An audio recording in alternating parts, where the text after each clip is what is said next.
Assalamualaikum warahmatullahi wabarakatuh. Jumpa bersama saya Adi di channel Ngulik. Pada kisah kali ini, saya akan melanjutkan cerita yang sebelumnya sudah diupload di channel Ngulik Sejarah yang berjudul Saingan Lapak di Bulan Ramadan, yang kali ini merupakan part yang kedua. Jadi part kedua ini merupakan part yang terakhir dari keseluruhan alur ceritanya. Jadi apabila kalian belum menonton part yang pertama yang berada di channel Ngulik Sejarah, saya sarankan untuk kalian menontonnya terlebih dahulu agar kalian paham dan juga mengerti keseluruhan alur ceritanya. Cerita pada kali ini masih tetap ditulis oleh Om Ras. Bagaimana kelanjutan ceritanya?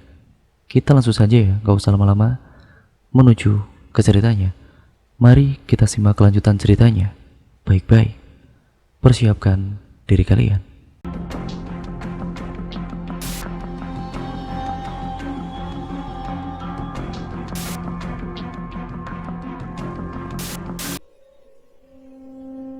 Beberapa saat ia menengok ke kiri dan ke kanan, tapi tidak ada satupun orang-orang yang di luar. Ya maklumlah, saat itu orang-orang kan lagi pada traweh, jadi jalanan nampak lengang dan juga sunyi. Itu hantuin, ujar Wati yang entah bagaimana dengan tiba-tiba sudah berada di belakang Wiwin. Kamu itu macam-macam saja. Setan itu kan dikurung pada bulan puasa begini, Ti.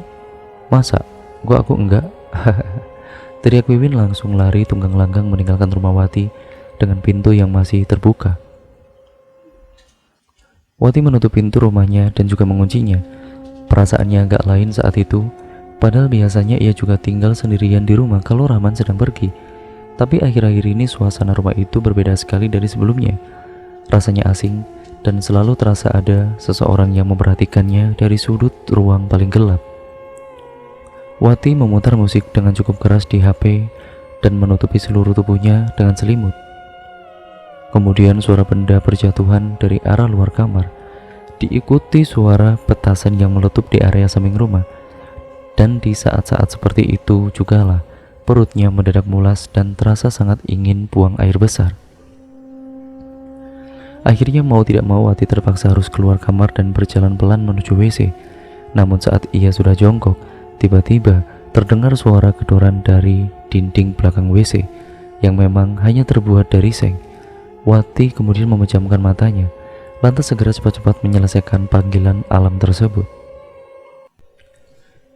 Tanpa berkata apa-apa, ia berlari ke dalam kamarnya dan mengunci pintu rapat-rapat, tapi suara itu kembali terdengar lagi. Dengan tangan yang gemetar, Wati berusaha menelepon suaminya yang mungkin sekarang sudah berada di kota. Maaf, nomor yang Anda tuju tidak menjawab. Begitulah kira-kira saat Wati menelepon. Tiba-tiba punggung dan kakiku mulai sakit lagi. Wati berusaha mencari obat yang dibelikan suaminya, namun obat itu rupanya sudah habis. Yang tersisa cumalah obat misagrip, yang tentu bukan obat untuk sakit tulang. Kian lama rasa sakit di bagian bahu sampai punggung dan kakinya itu semakin menjadi-jadi, sampai-sampai membuat Wati akhirnya menangis sesenggukan. Ya Allah, sakit sekali, ucapnya di sela-sela isak tangis. Sekitar pukul 10 lebih, suara motor milik Rahman terdengar berhenti di depan rumah. Wati yang masih kesakitan itu berusaha untuk membukakan pintu. Jalannya nampak semboyangan dan juga pincang. Ya Tuhan, kakimu sakit lagi kah? Iya, sekarang sakitnya malah bertambah di bagian bahu punggung. Rasanya berat dan juga sakit sekali. Dengan cepat Rahman kemudian memasukkan barang belanjaannya ke dalam rumah. Lalu ia meminta izin istrinya untuk pergi mencari obat ke toko obat terdekat. Jangan lama-lama ya, aku takut, ujar Wati. Wati duduk di teras rumah sambil menunggu suaminya pulang dari warung. Terlihat ada sekelompok anak remaja 17 tahunan tengah berjalan kaki lewat di depan rumah sambil sesekali terdengar candaan antara sekawan remaja tersebut. Namun ketika mereka sudah jauh, suasana sunyi kembali lagi. Angin dingin yang berhembus terasa lain, membuat Wati seketika merinding. Suara sayup-sayup orang berpantun mulai terdengar lagi. Kali ini benar-benar membuatnya sangat ketakutan. Apalagi begitu ia melihat Seseorang berdiri di seberang jalan rumahnya dengan mengenakan baju hitam panjang mirip mukena terusan. Jantungnya mulai berdegup tidak karuan. Takut untuk berada di luar, namun ia juga takut untuk masuk ke dalam rumah. Ia menelan ludahnya yang terasa kering. Sosok yang mengenakan baju mirip mukena itu terus menatapnya dari arah seberang jalan, tidak bergeming sedikit pun dari tempatnya berdiri. Tapi ketika sebuah cahaya lampu motor yang melintas menyinari jalanan remang-remang itu, anehnya sosok yang berdiri di sana hilang sekedip mata. Tentu itu bukan manusia, pikir Wati. Wati menundukkan wajahnya. Ia berharap suaminya datang dan brak. Wati mendongakkan kepalanya menatap ke arah jalan. Di sana ada 2 sepeda motor yang tergeletak bersamaan dengan 3 pengendaranya. Rahman yang baru saja sampai terlihat membantu orang-orang itu. Ia membawa mereka ke rumahnya, dan Wati pun meski sedikit sedang sakit, ia juga turut membantu untuk mengambilkan air serta obat-obatan ringan untuk luka. Untungnya ketiga orang tersebut tidak ada yang mengalami luka parah, dan hanya lecet-lecet sedikit saja. Tadi ada perempuan nyebrang, terpaksa saya harus ke sisi kanan, dan tanpa saya sadari ternyata bapak ini melaju dengan kencang. Sumpah demi Allah, tadi saya tidak melihat motormu. Yang saya lihat, jalanan itu lengang sekali dan hanya motor saya yang ada di sana. Makanya saya berani menaikkan kecepatan. Sudah, yang penting sekarang bapak dan abang ini gak kenapa-napa. Wati mendengarkan perdebatan mereka. Yang satu bilang tidak lihat keberadaan motor yang lainnya, dan yang satunya lagi juga mengatakan hal yang sama. Aneh memang, tapi mereka tetap bersikuku dengan apa yang mereka lihat dari sudut pandang mereka masing-masing. Pukul 12:30 Wati baru saja memejamkan matanya. Mimpi aneh yang terus-menerus berulang itu hadir kembali. Nafas Wati terengah-engah. Matanya terasa sangat berat begitu ia akan membuka matanya. Seluruh bagian tubuhnya pun terasa kaku saat akan digerakkan. Wati, bangun Wati. Panggil suaminya seraya menekan jempol kaki istrinya dengan keras. Wati merintih, suara tertahan. Mata Wati terbelalak, tubuhnya gemetar sekali pada kala itu. Aku mimpi itu lagi, kali ini semakin menyeramkan. Rahman menghela nafas panjang lalu ia menenangkan istrinya yang nampak sangat ketakutan tersebut. Seolah-olah sesudah sholat subuh, barulah Rahman bisa tidur dengan nyenyak meninggalkan istrinya yang sudah mulai mengerjakan pesanan kue milik Ria. Sekitar pukul 7 pagi, di saat masih asik-asiknya mengocok telur untuk kue, mendadak kaki dan bahunya kembali terasa sakit kembali. Cepat-cepat Wati meminum 4 pasang obat sekaligus, yang ia sendiri pun tahu sebenarnya apa efek obat ataupun efek samping yang akan ditimbulkan dari obat tersebut. Namun ia tidak peduli. Yang ia inginkan saat itu hanyalah menyelesaikan pesanan ini secepatnya tanpa gangguan sakit tulang. Sekitar pukul 12 siang, sebagian pesanan sudah berhasil diselesaikan, tinggal beberapa lagi. Di saat sibuk membuat bumbu-bumbu ayam, beberapa kali Wati mengalami hal yang cukup aneh. Mulai dari potongan ayam yang hilang pada bagian-bagian tertentu dagingnya, dan beberapa peralatan dapur lainnya juga yang berpindah posisi dengan sendirinya, padahal ia yakin tidak memindahkan benda itu sebelumnya. Sekitaran pukul 4 sore Ria datang bersama suaminya yang merupakan pedagang antar daerah. Bisa disebut juragan kira-kira seperti itu. Wajahmu pucat sekali, Ti. Apa kamu baik-baik saja? Aku baik-baik saja, maaf ya. Jam segini pesananmu belum juga selesai. Iya, gak apa-apa. Masih ada waktu kok sampai buka puasa nanti. Keduanya terdiam seperti perempuan-perempuan pada umumnya. Ria mulai memfoto dan memvideokan kue-kuenya, dan tidak lupa ia juga berfoto dengan Wati. Namun anehnya foto Wati terlihat blur di bagian kepala, dan itu terjadi di semua foto Wati, padahal wajah Ria nampak baik-baik saja. Kok aneh ya? Kenapa? Fotomu di bagian bahu sampai kepala itu ngeblur semua, Ti. Padahal foto mukaku enggak loh. Biasalah itu. Ya mungkin karena cahaya mungkin, atau karena aku yang tidak bisa diam. Ria mengangguk. Rumahmu rasanya sekarang agak panas ya? Iya, padahal biasanya nggak gini, Ri. Coba deh, kamu baca ini. Ujar Ria seraya menunjukkan artikel yang membahas tentang rumah yang terkena gangguan jin. Apa ini? Memangnya kamu nggak ngerasain sesuatu yang aneh gitu? Aku yang baru saja masuk ke rumahmu saja bisa merasakannya, Ti. Wati ini terdiam. Suamiku sudah cerita sama kamu ya? Ria mengerutkan alisnya lalu menggeleng. Rahman, tidak ada cerita apa-apa, Ti. Kamu jangan salah paham. Wati tersenyum.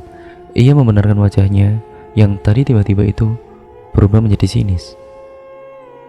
Nanti kalau kamu ada perlu apa-apa, kamu bisa hubungi aku ya, Ti. Mungkin aku dan suamiku bisa bantu kalian. Wati tersenyum mengangguk. Pesanan terakhir itu sudah selesai. Setelah membayar sisanya, Ria ini bersama suaminya pun pulang dengan membawa semua pesanan mereka yang diletakkan di belakang box mobil pick up-nya pada kala itu. Alhamdulillah, dikasih lebih sama mereka, ujar Wati menunjukkan lembaran-lembaran uang yang lumayan tebal. Malam itu karena kelelahan Wati tertidur lebih awal, bahkan ia tidak sempat sholat maghrib dan juga sholat isya. Saat tiba waktunya sahur, Rahman membangunkan Wati, namun wanita itu tidak mau bangun dengan alasan bahwa ia baru saja bisa merasakan tidur nyenyak lagi setelah beberapa hari lalu tidur dalam ketakutan. 3 hari ini sikap Wati berubah drastis. Dari yang tidak pernah sholat 5 waktu, kini menjadi ogah-ogahan dan banyak alasan. Sampai-sampai puasanya pun ia sudah tidak mau lagi. Ia juga sekarang mudah marah pada suaminya. Padahal Wati yang dikenal Rahman tidak pernah sekalipun meninggikan nada bicaranya di hadapan suaminya itu. Tapi beberapa hari ini Wati nampak berbeda. Sikapnya berubah menjadi seseorang yang tidak dikenal dan asing bagi Rahman.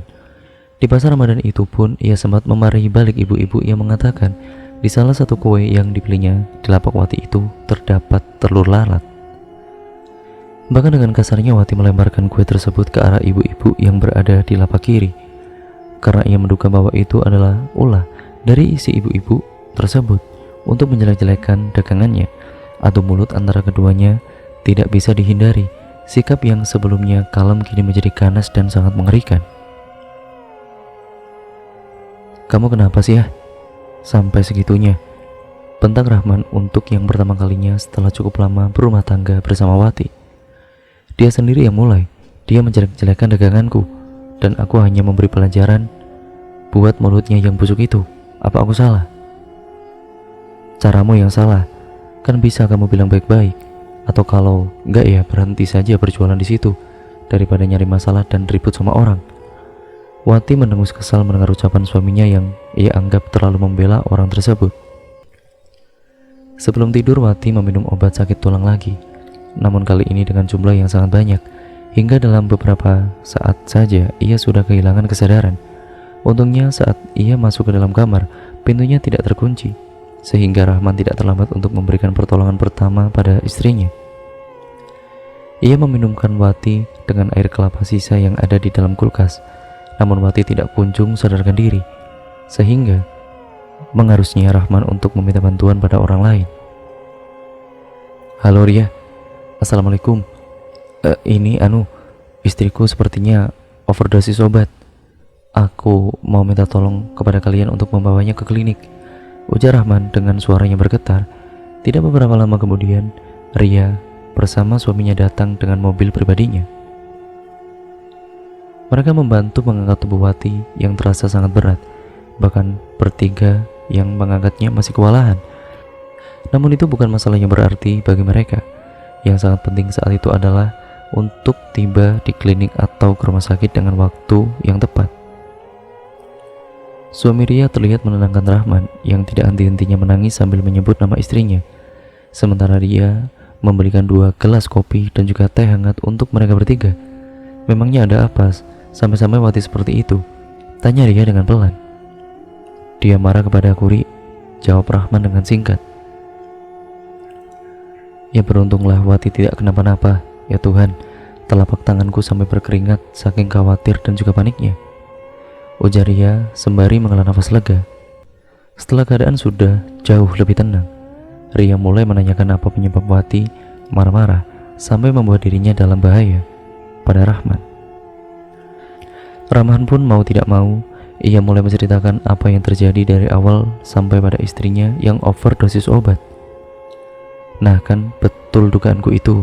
Coba kamu lihat ini, semua foto barunya yang ku ambil hari itu blur semua. Dan anehnya, yang blur cuma di bagian bahu dan kepala. Nah ini, kalau seperti ini, blurnya nampak biasa saja kan? Tapi coba kita zoom. Di bagian yang blur ini mirip seperti tangan seseorang kan? Ujar Ria menunjukkan foto-foto itu pada Rahman.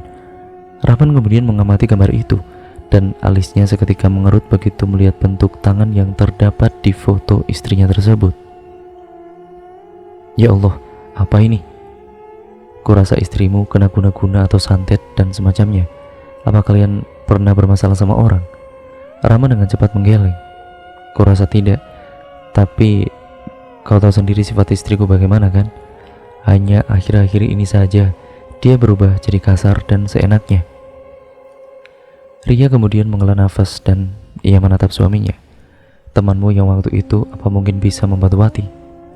Tanya Ria masih lekat menatap sang suami. Yang mana? Itu yang waktu itu kita ketemu di Sampit. Dia yang bantuin kita nyari penjual kelapa. Biasanya dijual borongan di kampung temannya itu. Nah, masa kamu lupa sih? Aduh, mana aku juga lupa namanya. Oh iya ya, aku ingat, si Rudi. Sebentar, coba aku telepon dulu ya. Ria mengangguk dan obrolan mereka pun berlangsung cukup lama. Gimana? Tanya Ria saat telepon sudah ditutup. Rahman pun ikut menunggu jawabannya. Besok dia akan datang, itu pun kalau kerjaannya sudah selesai hari ini. Rahman benar-benar menarik nafas panjang. Wajahnya terlihat sedikit kecewa mendengar jawaban dari suaminya Ria. Tenang saja, yang aku tahu tentang laki-laki itu, dia memang tepat waktu dan tidak akan macam-macam. Jadi, kalau dia bilang besok, pasti besok dia akan datang. Ibu Ria pada Rahman. Keesokan sorenya Ria dan juga suaminya datang ke rumah Wati. Karena saat itu Wati udah pulang ke rumahnya. Seorang laki-laki mengenakan jaket kain berwarna hitam dan topi hitam polos juga datang bersama mereka. Rahman menyambutnya dengan ramah dan sangat hangat. Kukira orang yang kau maksud itu adalah sudah berumur. Ternyata masih muda begini. Ujar Rahman diiringi tawa yang renyah. Namun dapat disimpulkan, tawa itu hanyalah topeng belaka. Ria, suaminya dan juga orang itu tahu kalau Rahman tentu sangat sedih saat itu. Saya sudah jadi bapak-bapak, anak juga sudah 2. Ujar laki-laki tersebut. Setelah berbasa-basi lumayan lama, laki-laki yang bernama Rudi itu pun mulai menanyakan secara keseluruhan tentang Wati. Sesekali alisnya mengerut dan juga mengangguk. Jadi apa benar dugaanku? Kalau yang mengirim guna-guna itu adalah ibu-ibu yang ada di lapak kiri tempat Wati jualan. Rudi terdiam, lalu ia menggeleng perlahan. Saya tidak berani menyimpulkan siapa pelakunya, tapi kita bisa mulai mencari tahu dari pasar tempat istrimu berjualan. Kenapa harus di situ? Apa di rumah ini kau tidak merasakan ada yang aneh? Tanya Ria mendesak. Perubahan di rumah ini saya rasa hanya buntut. Yang perlu saya cari tahu adalah pongkalannya atau sumbernya. Baik, kapan saja kamu mau ke pasar, aku akan antarkan. Dan sekitar pukul 4 sore mereka bertiga pun berangkat. Rudi menatap meja tempat Wati berjualan. Dan di sebelah kiri, terlihat ibu-ibu itu tengah memperhatikan Rudi. Beberapa kali Rudi memfoto tempat jualan dan sekelilingnya, lalu kemudian menunggu beberapa saat. Notifikasi WhatsApp masuk, Rudi bergegas membukanya. Ia nampak mengangguk lalu menelepon seseorang melalui panggilan video. Ia mengarahkan kameranya ke arah lapak dan kemudian terdengar suara anak kecil mengarahkannya untuk berjongkok di bagian kaki kanan meja. Dalam situ bah, ujar anak kecil itu. Rahman dan suaminya Ria memperhatikan semua itu sambil bertanya-tanya, dan sekitar 5 jari di dalam tanah terdapat buntalan kain putih. Rudi mengambilnya dan memasukkan benda tersebut ke dalam tas lempangnya. Terlihat wajah ibu-ibu di lapak kiri berubah seketika ketika melihat benda tersebut. Mungkin apa yang dikatakan istriku benar, ujar suami Ria pada Rahman. Dan entahlah, tapi mungkin saja iya. Sementara di rumah, Wati yang tadinya terlelap tidur malah meraung-raung kesakitan. Kenapa, Ti? Kenapa? Apa yang sakit? Aduh, kakiku sakit sekali. Pundakku juga seperti ditusuk-tusuk. Ria bingung. Beberapa kali ia mengepalkan tangannya yang sudah mulai berkeringat, panik, khawatir, dan takut. Ia bahkan tidak tahu apa yang harus dilakukan pada saat itu. Untungnya tidak lama kemudian suaminya datang bersama Rahman dan Rudi. Rudi meminta air di dalam gelas lalu meneteskan sesuatu dari botol kecil ke dalam gelas tersebut. Minumkan, suruhnya. Setelah diminumkan dengan air tersebut, Wati mulai berangsur-angsur tenang. Kemudian Rudi berjalan keluar rumah dan membuka buntalan kain tersebut yang berisi antara lain jarum paku rambut, kain putih kecil, dan secumput tanah. Ia tahu ini bukan sekedar guna-guna penghalang atau penutup rezeki. Karena ia tahu betul di daerah itu tidak memakai media benda-benda seperti ini untuk penutup rezeki pedagang saingan si pelaku. Biasanya penutup rezeki yang sering dijumpai di daerah itu berupa air putih yang dimantrai. Jadi ada kemungkinan bahwa pelaku ini tidak berasal dari daerah tersebut. Benda itu pun dibakar hingga menjadi abu dan hanya menyisakan paku yang sudah berkarat. Ia lagi-lagi melakukan video call dengan anak kecil yang suaranya terdengar aneh.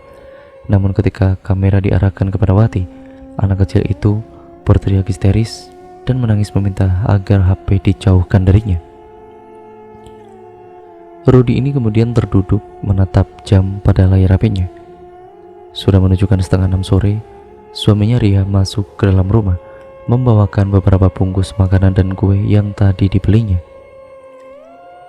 Malam harinya mereka berjaga di rumah. Beberapa kali Rudi yang duduk di teras bersamaan suaminya Ria melihat sebuah kendaraan yang bolak-balik lewat di jalanan depan rumah. Itu orang nyari sesuatu yang tercecerkah atau gimana? Dari tadi bolak-balik terus. Biarkan saja, ujar Rudi yang memang juga mempunyai kecurigaan pada orang-orang tersebut. Namun dia enggan untuk mengungkapkannya. Oh ya, bisa aku minta tolong sama istrimu buat difotokan perempuan yang sakit itu, ujar Rudi seraya memberikan HP-nya pada suami Ria yang segera beranjak dari duduk dan berjalan masuk ke dalam rumah. Ia yang sedari sore sudah penasaran dengan isi HP temannya itu pun lantas terlebih dahulu membaca isi pesan WhatsApp-nya. Alisnya mengerut ketika membaca chat tersebut. HP siapa? Tanya Ria. HP Rudi. Coba kamu baca chatnya. Ini maksudnya apa? Kayaknya ini istrinya deh. Coba aja lihat namanya, Sawangku. Ini artinya istrinya kan? Iya, aku tahu ini istrinya. Tapi arti istri chatnya ini apa? Rudi masuk ke dalam rumah dan membuat pasangan suami istri tersebut kikuk. Maaf Di, aku baca pesan WA-mu. Rudi mengangguk dan tersenyum. Gak apa-apa, itu istriku. Aku jujur saja ya, sebenarnya penglihatanku tentang mereka itu samar. Kadang bisa, kadang tidak. Mungkin karena aku masih baru-baru menerjuni hal-hal gaib seperti ini. Aku masih belajar untuk memperdalam pengetahuanku tentang mereka. Sejak anak pertamaku itu lahir, ketika istriku melakukan USG, hasilnya anak kembar. Dan waktu itu diurut dengan bidan kampung pun katanya anak kembar. Tapi anakku yang satunya diambil dan diasuh oleh teman ayahku. Yang bukan manusia ketika usia kandungan istriku 7 bulan. 3 hari berturut-turut kami mimpi aneh sebelum perut istriku sedikit agak mengecil dari sebelumnya. Dan anehnya sejak mengandung anak itu, istriku peka terhadap hal-hal gaib. Bahkan dia tahu kapan dan di mana orang akan meninggal. Dan setelah anakku lahir, kepekaan istriku terhadap hal-hal gaib menjadi hilang. Lalu setelah pertamanya usia anakku, dia mulai bisa berbicara. Dia sering mengatakan hal-hal yang terdengar aneh, namun berselang beberapa hari saja, hal itu menjadi kenyataan. Seperti neneknya yang jatuh sakit, sampai pasar yang terbakar habis. Saat memasuki usia sekolah PAUD pun, kami pun sering mendapat laporan dari gurunya yang mengatakan kalau anak kami itu sering berbicara sendirian dan jarang mau bergabung dengan anak-anak lain. Kau tahu, saat hal itu aku tanyakan pada orang tuaku, dia mengatakan aku beruntung memiliki anak seperti itu. Dia juga bisa membuang penutup rezeki yang dibuat orang lain untuk usahaku dulu. Katanya yang bantu dia adalah kakak cantiknya. Dan saat di bazar Ramadan tadi, aku yakin kau bingung kan? Oh iya, satu hal lagi. Aku bilang kalau di bagian kaki dan bahu istrinya Rahman itu ada sosok kiriman yang berkelayutan. Sosok itu menyeramkan sehingga anakku pun takut untuk melihatnya. Cerita Rudi. Lalu kira-kira bagaimana? Apa masih bisa dihilangkan? Kasihan mati. Kita coba saja. Kita sama-sama berikhtiar, ucap Rudi. Selepas isya, Rudi mulai menghidupkan perapian di teras, membakar kemenyan dan menyebut sebuah nama. Angin dingin berembus. Sebuah bayangan putih terlihat mendekati Rudi. Seseorang nenek-nenek renta terkekeh di samping Rudi. Beberapa kali Ria mengerjap-ngerjapkan mata dan mengocok-ngocok matanya untuk memastikan apa yang dia lihat di dekat Rudi.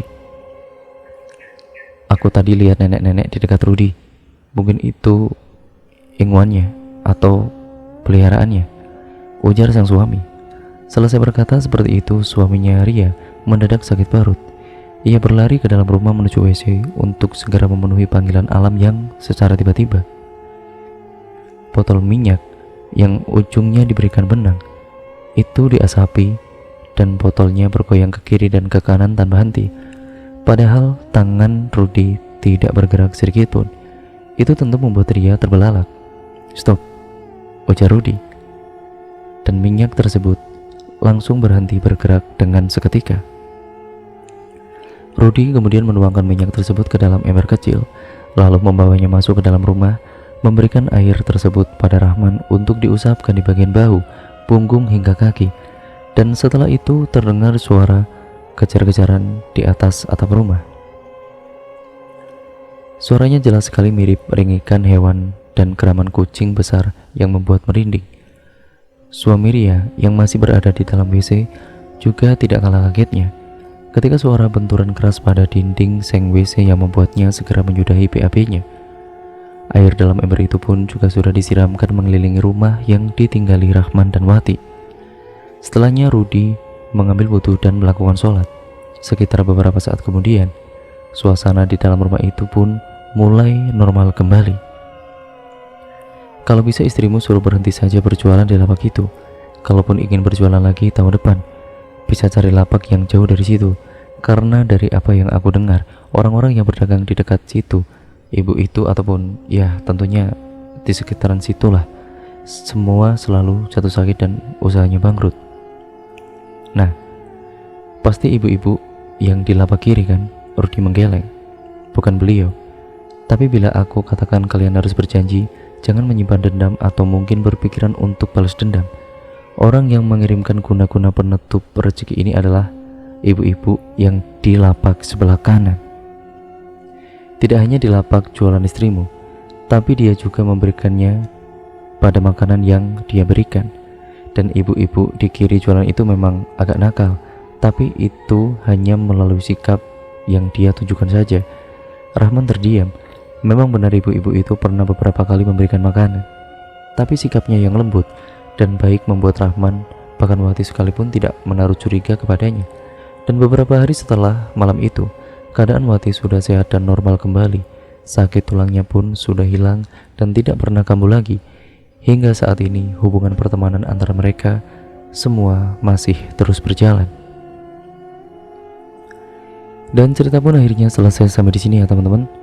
Jangan lupa untuk kalian like, komen, dan share video kali ini sebanyak-banyaknya. Dan tentu saja jangan lupa untuk kalian semua klik tombol subscribe serta nyalakan tombol lonceng notifikasinya agar kalian tidak ketinggalan video terbaru selanjutnya dari channel ini. Oh iya teman-teman, cerita pada kali ini dibagi dua part. Dan part yang pertama akan saya upload di channel Ngulik Sejarah. Dan part yang kedua saya akan upload di channel Ngulik. Jadi apabila kalian penasaran di setiap partnya, kalian harus tonton tuh keseluruhan ceritanya agar kalian paham bagaimana keseluruhan alur ceritanya. Kurang lebihnya mohon maaf ya teman-teman. Sekian dan terima kasih. Dan apapun yang terbaik yang terdapat dalam cerita pada kali ini, ya yang tentunya baik-baik kita ambil, yang buruk kita buang jauh-jauh. Sekian dan terima kasih. Sampai berjumpa di video yang selanjutnya. Wassalamualaikum warahmatullahi wabarakatuh.